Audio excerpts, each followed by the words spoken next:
वर्ग 10 क्लास का जो है विषय में सामाजिक विज्ञान और जिसे अर्थशास्त्र भी इसमें कहते हैं, यह पाठ जो है या उसमें जो भाग जो है 1, 2, 3 का जो है वर्णनात्मक भाग है बताने हम जा रहे हैं। बच्चों, आज जो है हम लोग अर्थशास्त्र जो पढ़ने जा रहे हैं उसका प्रथम अध्याय जो है विकास है, डेवलपमेंट। तो इसमें जो है हम लोग देखेंगे, सबसे पहले हम लोग यह इकोनॉमिक्स का जो अध्ययन करने जा रहे हैं, इकोनॉमिक्स के विषय में जानेंगे कि इकोनॉमिक्स क्या है, इकोनॉमिक्स से हम लोग क्या समझते हैं। तो इकोनॉमिक्स की शाब्दिक डिफिनेशन के रूप में जो है अर्थशास्त्री जो थे एडम स्मिथ ने अपना जो परिभाषा दिया, वो परिभाषा में लिखा क्या कि economics is the science of wealth, यानी अर्थशास्त्र जो धन का जो विज्ञान है, धन से संबंधित बातों का जो अध्ययन करता है, उसमें जो है हम लोग अर्थशास्त्र के भाग के विषय में जो पढ़ेंगे। जैसे अर्थशास्त्र को 5 भागों में बांटा गया है, उपभोग, उत्पादन, विनिमय, वितरण और राजस्व। इसकी परिभाषिक तौर पर उपभोग का अर्थ होता है क्या? किसी भी वस्तु की उपयोगिता को नष्ट करना उपभोग कहलाता है। किसी वस्तु में उपयोगिता का सृजन करना उत्पादन कहलाता है। इस प्रकार जो है सभी भागों का अध्ययन इसके पहले हमने वर्ग 9 में जिक्र किया था, बताया था। लेकिन आज का जो टॉपिक है वह है डेवलपमेंट। तो इसमें हम लोग देखेंगे क्या कि मनुष्य तथा विकास का संबंध जो होता है ना, बड़ा गहरा होता है। मनुष्य का संबंध विकास से होता है। जब तक विकास की गति में रफ्तार नहीं होगा तब तक मनुष्य का जीवन जो है सुदृढ़ नहीं होगा। हमारी इच्छा ही अनंत होती है। आज जब हम अपनी इच्छा को पूर्ति करते हैं तो पूर्ति करने के बाद में उसमें बगल में या साइड में जो हमें प्रगति जो दिखाई पड़ता है वही विकास है। जीवन में हमें क्या करना है, क्या करना चाहिए, यह सब विचार जो है हम अपने मन में रखते हैं।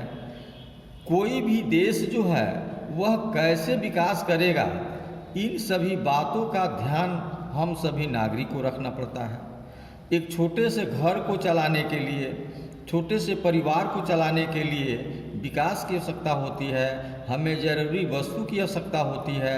तो वह ज़रूरी वस्तु जो है हम अपने जीवन में कैसे उसको उपलब्ध करा पाएंगे या उसको जीवन में बेहतर बना पाएंगे। जब हमारा जीवन बेहतर होगा उस वस्तु के द्वारा, तो हम समझेंगे क्या कि हमारा विकास हो रहा है, हम ग्रोथ कर रहे हैं। अगर ऐसा नहीं हो पाता है तो हम विकासशील नहीं, विकास की गति पर नहीं है। यह काम बड़ा जटिल है। और इस अध्याय में जो है विकास की समझने की जो प्रक्रिया शुरू करेंगे, यह जो सबसे यूनिक चीज़ होगा। ऐसे बहुत से प्रश्न के उत्तर हम लोगों के अर्थशास्त्र में आता है और उस सब समस्याओं का समाधान जो है इसके साइड बुक हिस्ट्री या पॉलिटिकल साइंस वगैरह में मिल जाता है, हो जाता है।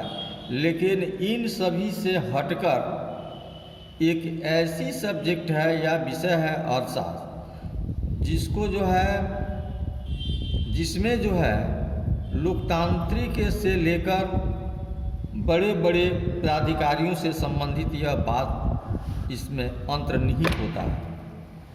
हम यह कल्पना करने का प्रयास करते हैं कि जैसे जैसे विकास की गति बढ़े वैसे वैसे मानव की गति भी बढ़ता जाता है। अब इसमें देखेंगे कि विकास के लक्ष्य भिन्न हो सकते हैं। एक के लिए जो विकास है वह दूसरे के लिए विकास नहीं भी हो सकता है। जैसे देखते हैं क्या कि सरकार का जो आय का जो स्रोत है, अगर सरकार जो है पूरी आय अपना जो है जनता पर खर्च कर देती है, जिससे देश का जो आगे की विकास करने की जो गति होता है वो अवरुद्ध हो जाता है।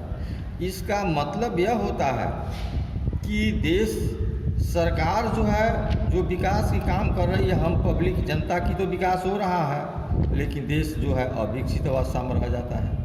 ऐसा दूसरे के लिए विनाशकारी भी हो सकता है। विकास एक विनाशकारी का स्रोत भी है।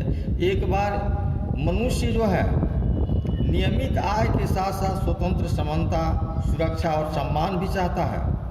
भेदभाव से अप्रसन्न होते हैं। मनुष्य का यह एक स्वभावशील लक्षण भी होता है।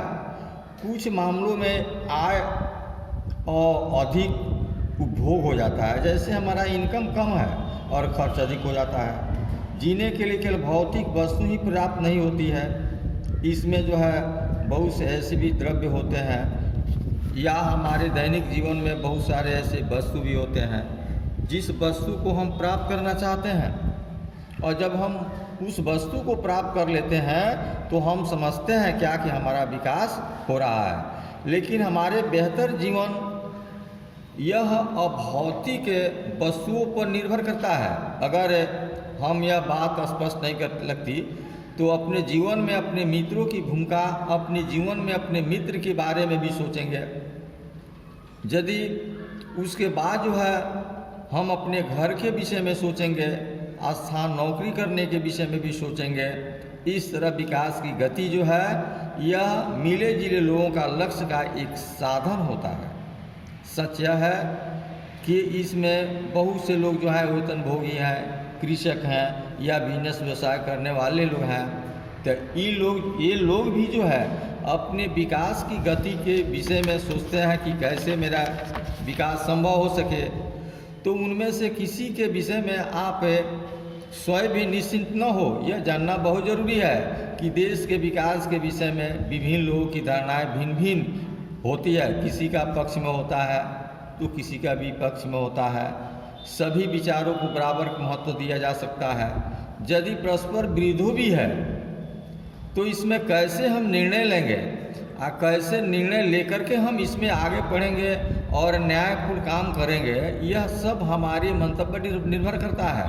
हमें सोचना पड़ेगा कि कौन सा ऐसा काम करें जो सबसे बेहतर हो, जिससे हमारा परिवार, हमारा घर, हमारा देश सब विकास करे। ऐसे काम हम करना हरगिज नहीं चाहेंगे जिससे हमारा घर अविकसित रह जाए, हमारा घर जो है या हमारा देश जो है अविकास के रास्ते पर चले जाए।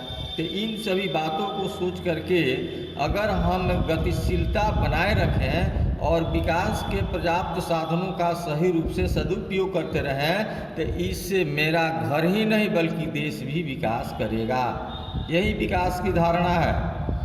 अगर विकास का अर्थ अलग अलग हो भी सकता है, विकसित और अविकसित भी हो सकता है। जैसे भारत है, इसमें जो है संसाधन परिपूर्ण मात्रा में है, प्राकृतिक संसाधन है, लेकिन उस प्राकृतिक संसाधन को हम लोग सही तरीके से उपयोग नहीं कर पाते हैं, जिसके कारण हमारा देश जो है विकास नहीं कर पाता है और वह जो है अविकसित अवस्था में पड़ा है। लेकिन प्राकृतिक संसाधन को सही रूप से हम लोग सदुपयोग करें तो हमारा देश जो है निश्चित रूप से विकास की गति पर जा सकता है। जब दो या दो कई वस्तुओं में तुलना की जाती है, उनमें कुछ समानता होती है तो उसके साथ साथ में कुछ भी विषमता भी पाई जाती है। कक्षा में वर्ग में हम लोग देखते हैं कि छात्र जो हैं अगर एक दूसरे के तुलना करते हैं तो बहुत सारे चीज़ में अंतर पाए जाते हैं। उनमें ऊंचाई में अंतर पाए जाते हैं, स्वास्थ्य में, प्रतिभा, रुचि वगैरह सब कुछ में अंतर पाए जाते हैं। लेकिन यह बात नहीं हुआ कि अगर जो रुचिहीन बच्चा है, जो पढ़ने लिखने में अपने रुचि को नहीं दिखा पाता है या उसका जीवन जो है किसी चीज़ से बाधित है, तो हम उसको ज्यों का त्यों छोड़ दें।